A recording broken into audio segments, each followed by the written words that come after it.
With Mr. Bashir's full knowledge, Michael had his own behind-the-scenes camera documenting the major interviews. The quality of the audio and video may be a bit raw at times, but it will enable you to see and hear the interviews as they actually happen, and will allow you, the viewing audience, to draw your own conclusions. And while Michael Jackson has provided this footage to us, he has absolutely no control over the editorial content of this program.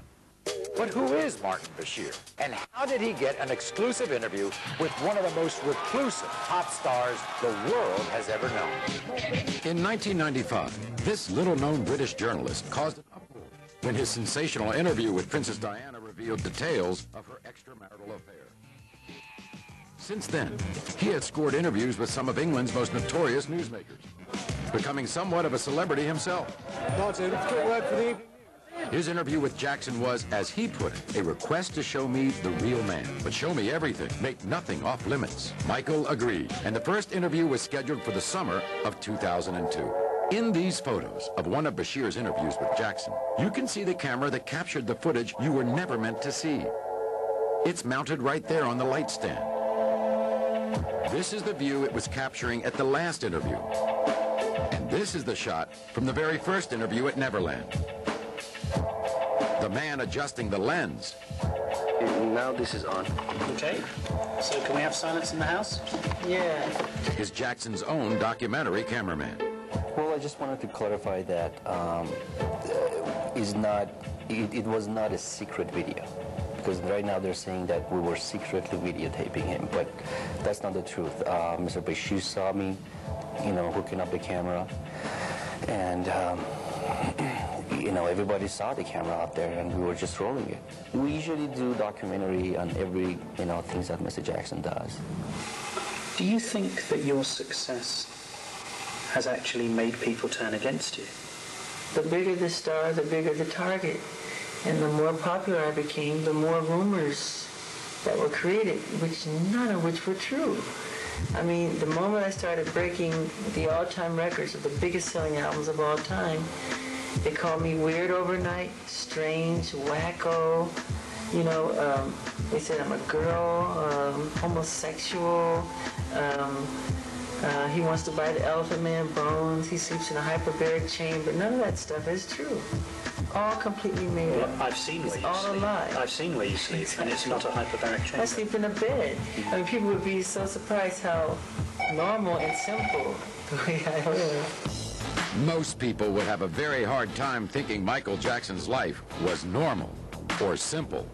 Maybe an extraordinary, a breathtaking, a stupendous, an exhilarating, an amazing place. I can't gather together words to describe Neverland. What inspired you to make a home like this? What inspired me? It was so easy because it was me being myself, creating things that I love. And what I love, kids happen to love, or the child that lives inside the adult happens to love. It is so easy because I'm just putting behind the gates everything I never got to do when I was a kid.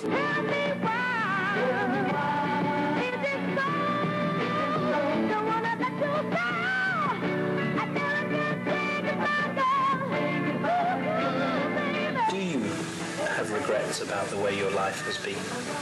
Somewhat. And what do you regret? When I was really little, 11 or 12, I was under contract with Motown, and I would have to go to the recording studio. I had to go and make these albums because the summer tour was right around the corner, and right across the street from the recording studio was a ballpark, and I could hear the kids, the roar of the crowd and playing and catching ball and having fun and playing tennis. And some of those times I so passionately wanted to just go over there and just play a little bit and not go to the recording studio and sing. Just to, have some fun with the kids. And I couldn't.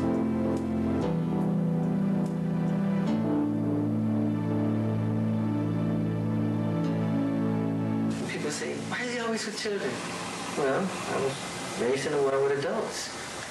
When kids were playing in bed sleeping at night, I was up doing clubs. I was doing club dates, 3 in the morning. The striptease would come on after us. You know, we were performing, and we didn't have friends. My brothers were like my friends, but we worked.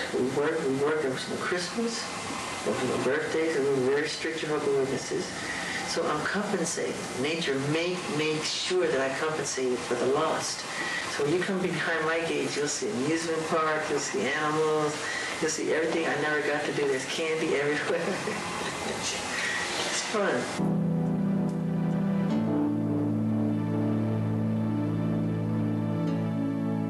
While Bashir and his crew were here at Neverland, they got to witness what has become an almost weekly experience.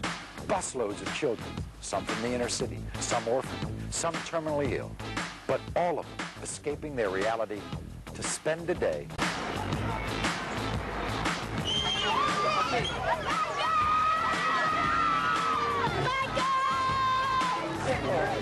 Listen, kids.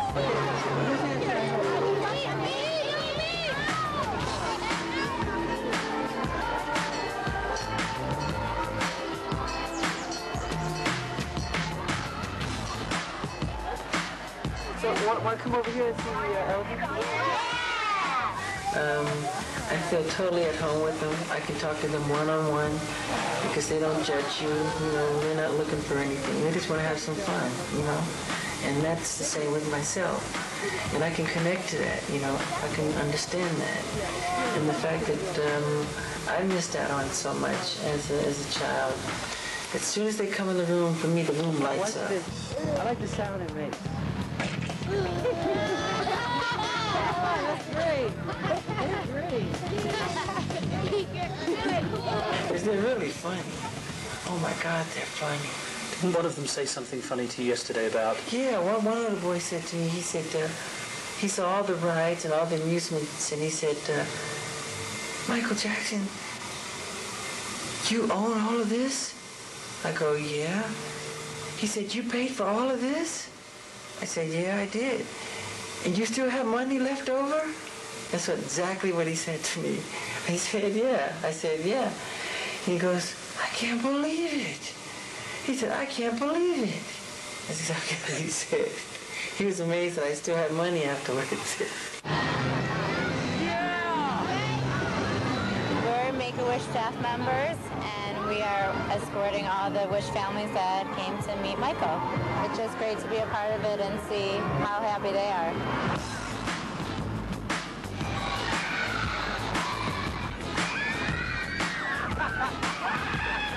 Everything is free. Theater, amusement park, whatever they want to do, they can do it. But it's not free to you. It's cost you millions of Millions a year, yeah, millions. But, you know, I get it all back when I see them smile. Sugar attack right now. Peter Pan. I've been in the house. I've seen the statues outside the house. Why is Peter Pan a figure of such interest and inspiration to you? Because Peter Pan, to me, represents something that's very special in my heart. You know, it represents youth, childhood, never growing up, magic, flying, everything I think that children and wonderment and magic, what it's all about. And to me, I just have never, ever grown out of loving that or thinking that is very special. You don't want to grow up. No, I am Peter Pan. Are you like a Michael Jackson? I'm Peter Pan in my heart. Do you think it would be true to say that you found friendship and inspiration in children that you haven't been able to find in adults? That's absolutely the truth. Really? Yes. Yes. I haven't been betrayed or deceived by children. Adults have let me down. Adults have let the world down. What you're seeing all took place on the day that Martin Bashir and his crew were filming at Neverland. You actually see him in several of the shots being taken by Jackson's camera crew.